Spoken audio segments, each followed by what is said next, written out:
So, hi Peter, you've been a Toastmaster in Budapest since the beginning when there was only one club, which at times had only a handful of members. Yeah. Some say that you are the master of the tall tale.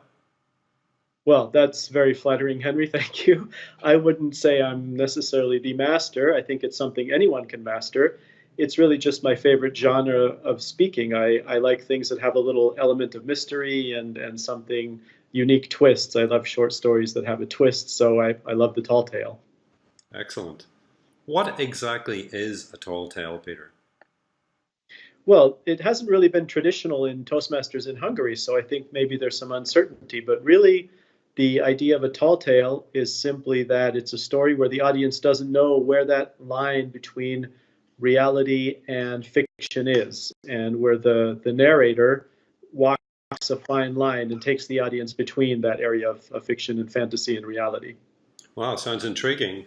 And what kinds of tall tales are there? Are they all the same or are there different types? No, I've been studying it quite a bit, and I've been watching a lot of tall tales.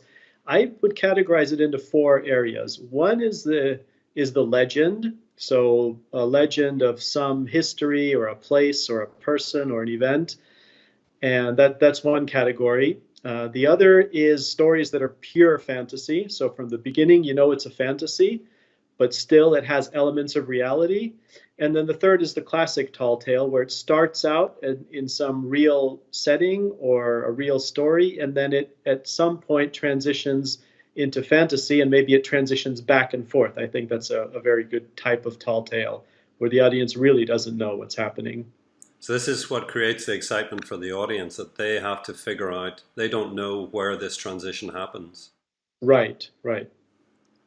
What are the key elements then of a tall tale? If you were coaching me for it, Mhm. what would you tell me to do to create a good tall tale? Really, there's a few elements that make it good. One is there's a saying in Hungarian, a good proverb that says the person who comes from far away can say whatever he wants because really that person is the expert in that area. So if you set your tale in a place that the audience isn't familiar with, for example, if I'm telling a story that happened at the post office, if I set that and say it was when I was studying in Singapore, well, very few people have been to a post office in Singapore. So pretty much I can say whatever I want. So that's one of the elements you can use. The other, which is basically just good storytelling, is details. Lots of details, because if you give details, that's the thing the audience can interact with, can relate with. They can picture it in their minds, and that brings them into reality when really you're taking them into fantasy. And the third is very important, is just conviction, telling your story with conviction. Even if it's pure fantasy, if you tell it like it really happened, like you really believe it, then your audience will be compelled to believe it as well.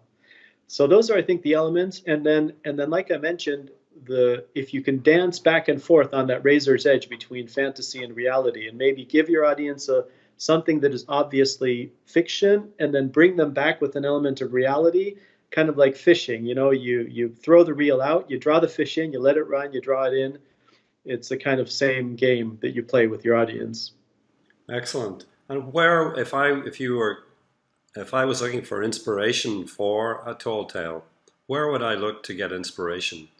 Well, one of them I think is legends, and there's tons of legends out there which are great. For example, I'm sure there's some African legend about why the giraffe has a long neck.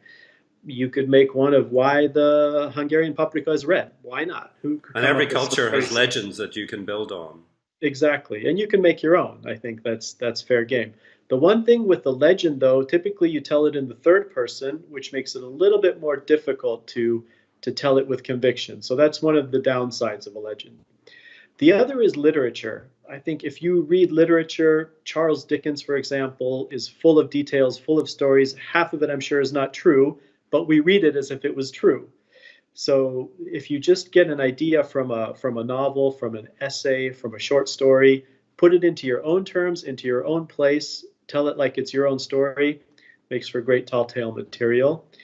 And finally, just real life. So, as they say, fiction is stranger than fact, or fact is stranger than fiction. And if you just take a normal everyday situation and then let your mind play what would have happened if. So, for example, I was standing at the post office and my bank card didn't work. What would happen? Do I get in a fight with the teller?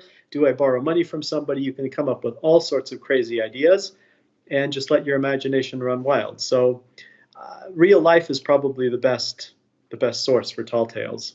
So basically, the inspiration can be from various sources, but at the end of the day, you're still using a traditional story structure. It may be a fantastical source and the audience doesn't know what is true or not, but it's still the normal structure you would use in any speech.